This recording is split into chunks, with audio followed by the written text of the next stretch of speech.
Hay objetos que son, bueno, mucho más de lo que parecen a simple vista. Son auténticas cápsulas del tiempo que guardan historias de fe, de historia e incluso de controversias. Y hoy precisamente vamos a abrir una de esas cápsulas. Vamos a seguir el increíble viaje de una Biblia en español del año 1882.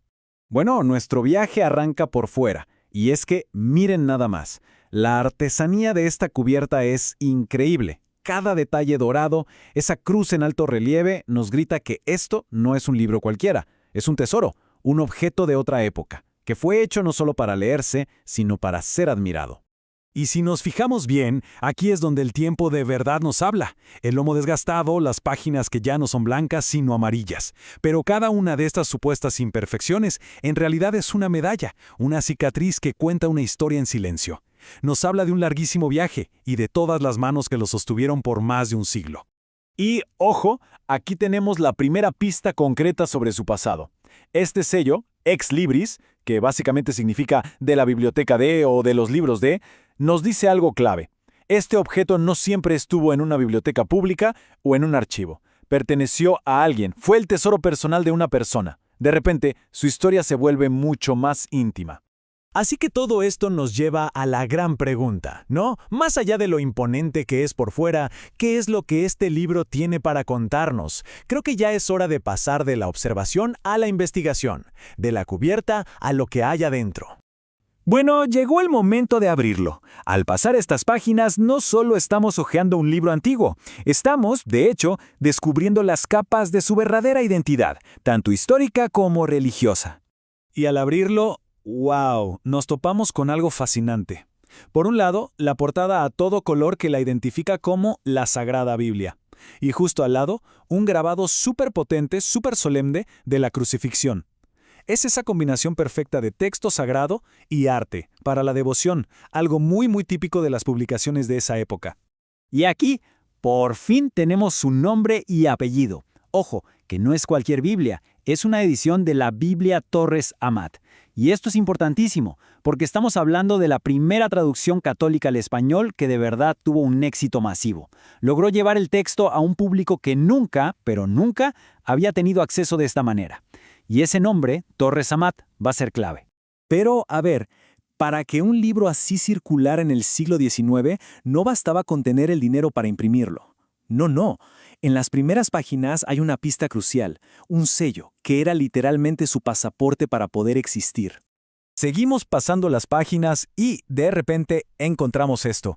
Páginas y páginas llenas de firmas, sellos, todo muy oficial. Aquí vemos, por ejemplo, la del Arzobispo de Buenos Aires. Pero, ¿qué significa todo esto? ¿Qué es esta aprobación en un libro religioso?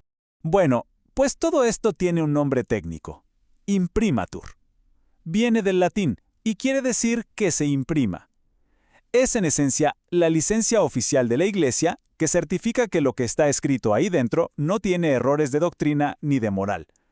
De hecho, esto no es opcional. El derecho canónico, en el Canon 825, exige que cualquier traducción de la Biblia tenga este sello de aprobación.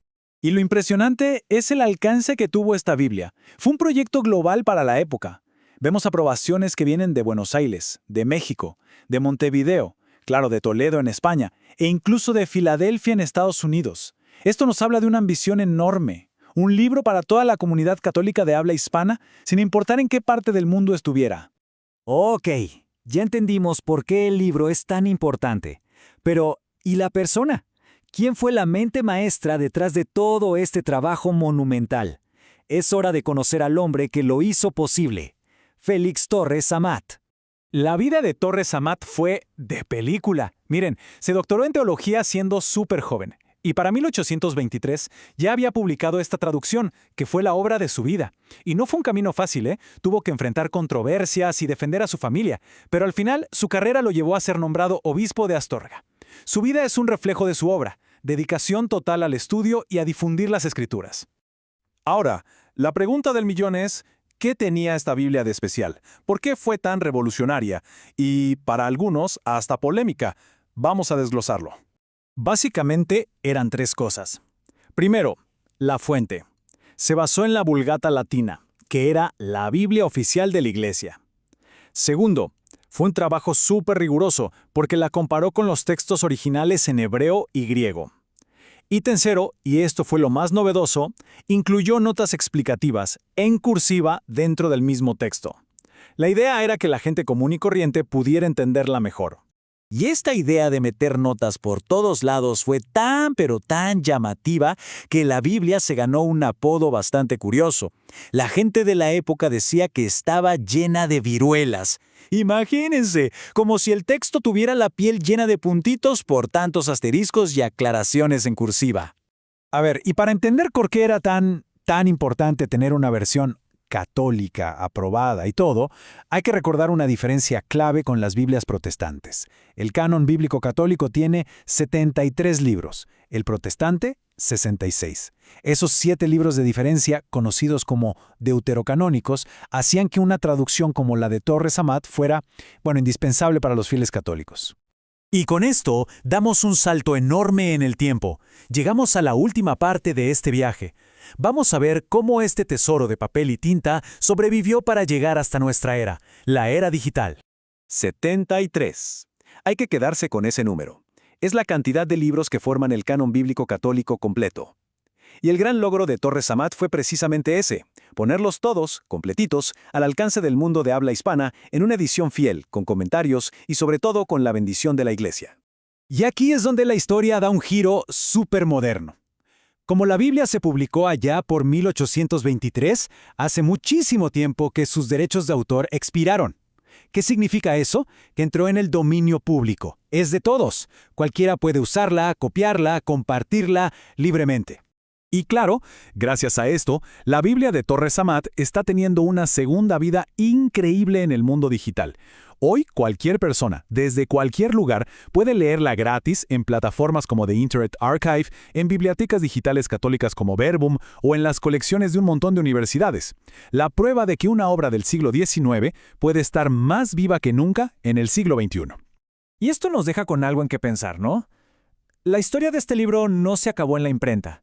Su viaje sigue hoy, en nuestros teléfonos, en nuestras computadoras, al alcance de millones. Entonces, cuando una obra de hace casi 2 siglos puede ser leída al instante por cualquiera en el mundo, ¿cómo cambia eso su historia y su legado? Es una pregunta interesante para el final.